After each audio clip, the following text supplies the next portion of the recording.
So, who's in the mood for some drugs, guns, and burning lust? Come on. Of course you are. It's your weekend too. So, with that in mind, Victorian Opera's striking new production of The Coronation of Poppea lays bare the ruthless pursuit of power. Samuel Dundas is Nero and is here to tell us all about it. Welcome, Samuel. Good morning. How's it going? It's great to have you here. Thanks for having me. That's a great baritone voice I can hear, by the way, as well. It's nice. Yeah, it's lowered in the morning after a glass of red wine. Oh, that's terrific. Our listeners would no doubt be familiar with this Monteverdi opera. It's pretty iconic, but this is a reinvention of that. This is something a bit different, a new take.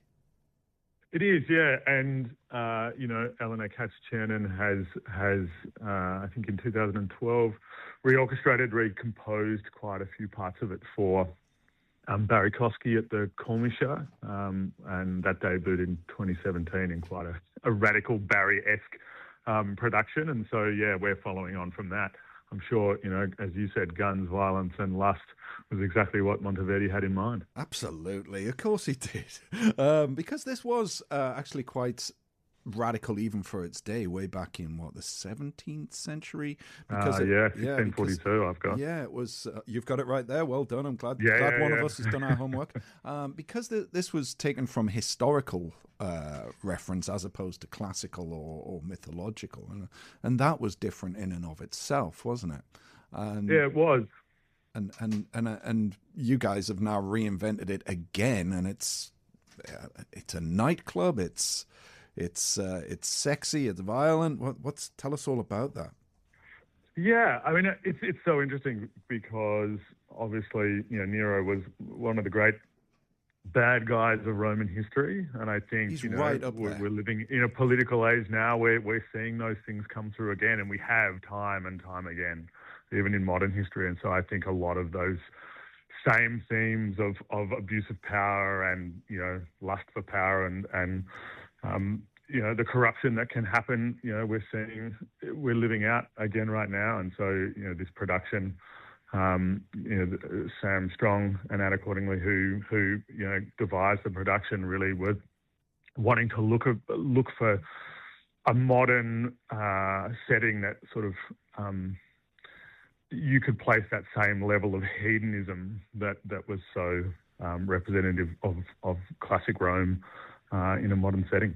Yeah, so am I right in thinking that it's actually in a nightclub, that it's got a feel of that Scarface sort of yeah, that's right. So it's kind it? of, if you think Scarface, Studio 51, Studio, 54? Is that right? 54. That kind of, classic 80s culture, as you said, drugs, lust, beauty. Or as Nick Tolhurst calls it, Tuesday. So you are playing Nero. Are you enjoying putting your lustful, tyrannical side out there?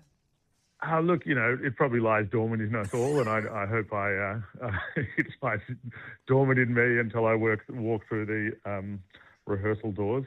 No, I think it's, as baritones, I mean, the interesting thing about this is it's only in Elena Katz-Chernin's production that Nero is a baritone. Generally, it's a countertenor or a mezzo. So there is an opportunity to sort of, I guess, apply a different weight, a different colour, a different intention to the role. Speaking of evolution, this was originally a castrato role, wasn't it? So correct. It's good that some things change. I think we can all agree.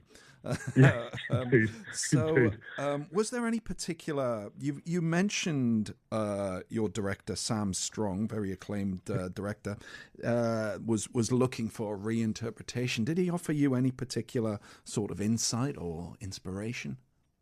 We talked quite a lot at the start, I guess about the influences that we have. And as I said, we are surrounded right now in an age of political and, excess.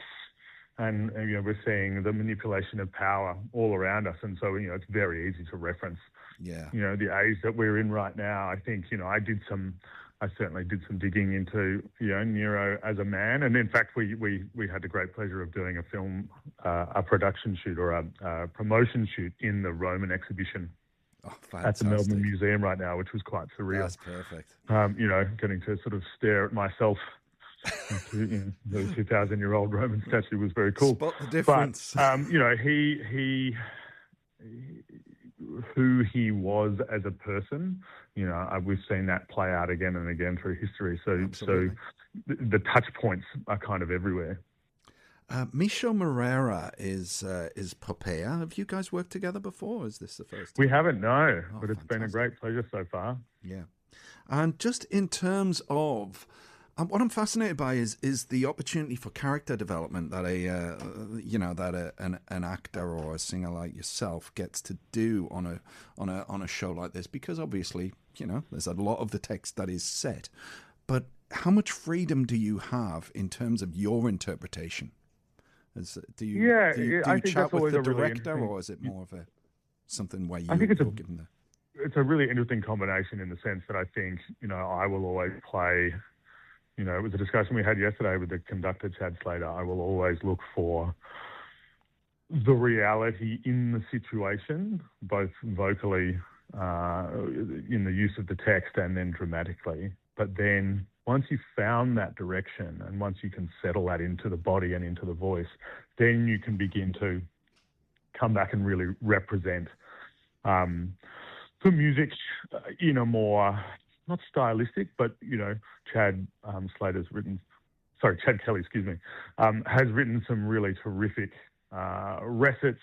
And so, it's always that balance between inhabiting his musical ideas and then, representing Sam's dramatic concept. So it's always a balance, but it's, you just find that in the room. It's the luxury of longer rehearsal periods, and the luxury of doing something brand new.